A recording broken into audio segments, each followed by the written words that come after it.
Assalamualaikum warahmatullahi wabarakatuh. Hai anak-anakku kelas 2C, kalian siap belajar lagi bersama Bu Rizky? Nah, kali ini kita akan belajar tentang akibat tidak jujur dalam beribadah.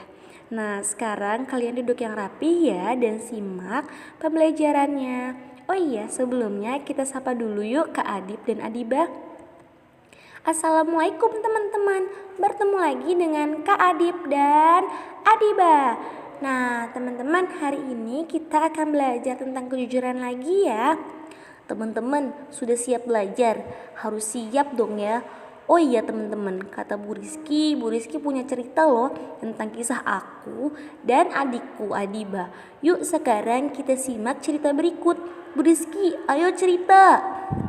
Nah, sekarang kalian dengarkan cerita ibu ya, Kak Adib, Adiba, dan anak-anak kelas 2C. Malam itu, Adiba terlihat senang sekali karena ia mendapat predikat sholat paling rapi saat praktek. Saat Adiba tiba di rumah, ia langsung menceritakan prestasinya kepada ibunya. Ibu, alhamdulillah, aku mendapat nilai tertinggi saat penilaian praktek sholat, ujar Adiba. Masya Allah, Adiba, ibu sangat senang mendengarnya, jawab ibu Adiba. Selain hatinya senang, ternyata Adiba sedih karena melihat Kak Adib mendapat nilai rendah. Karena ketika Kak Adib praktek, ia malah bermain dan tidak memperhatikan perkataan ibu guru. Dan saat Kak Adib praktek, ia tidak hafal dan lupa gerakan serta bacaan karena tidak konsentrasi. Setelah kejadian itu, Kak Adib merasa malu dan merasa sedih tidak mendapat menyelesaikan tugasnya dengan baik. Kak Adib, kamu jangan sedih lagi ya. Aku siap untuk membantumu agar lancar dalam menghafal dan lulus nilai praktek, ujar Adiba dengan suara semangat. Apakah kamu berkata benar Adiba? Ujar Kak Adib. Iya, insya Allah aku akan membantumu Kak Adib. Tapi dengan syarat, Kak Adib selama pembelajaran tidak boleh bermain dan harus sabar ya, ujar Adiba. Baik Adiba, aku senang memiliki saudara baik dan solihah sepertimu. Doakan semoga aku lebih baik lagi ya dalam ibadahku, ujar Kak Adib. Nah, Adiba pun senang melihat raut wajah Kak Adib yang seketika itu semangat untuk belajar ibadah lebih baik lagi. Akhirnya sejak itu Adiba dan Kak Adib selalu melaksanakan ibadah dengan baik dan tertib.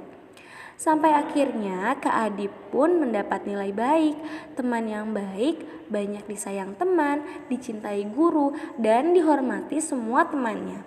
Begitulah kisah Kak Adib dan Adiba dalam kejujuran dalam ibadah. Nah, anak-anakku sekalian, di cerita tersebut kalian bisa ya ambil hikmahnya. Yuk sama-sama kita ambil hikmahnya. Nah, hikmah ketika kita tidak jujur dalam ibadah yaitu pertama, berkurangnya pahala. Yang kedua, berkurangnya rasa ketenangan dalam hati. Dan yang ketiga, berkurangnya rasa kasih sayang Allah kepada kita. Kalian gak mau kan kalau Allah gak sayang kita? Kak Adib mau Allah gak sayang kita? Enggak Bu Rizky, aku mau disayang Allah. Nah maka dari itu sekarang ibadahnya harus jujur ya. Nah, di antara dalil tegas yang menunjukkan haramnya dusta adalah hadis berikut ini.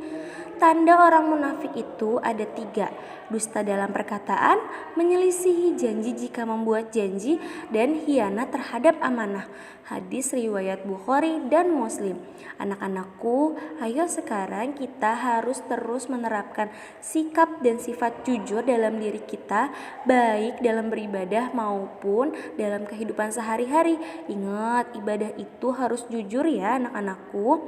Nah, sekarang waktunya kalian untuk mengaplikasikan di rumah. Ada 3 hal yang harus kalian aplikasikan. Nah, 3 hal ini Ibu harap kalian bisa terapkan seterusnya ya. Pertama, tugasnya adalah membereskan alat sholat setelah sholat ya.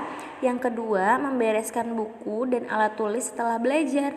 Dan yang ketiga, memastikan keran setelah wudhu. Mematikan keran setelah wudhu ya anak-anakku.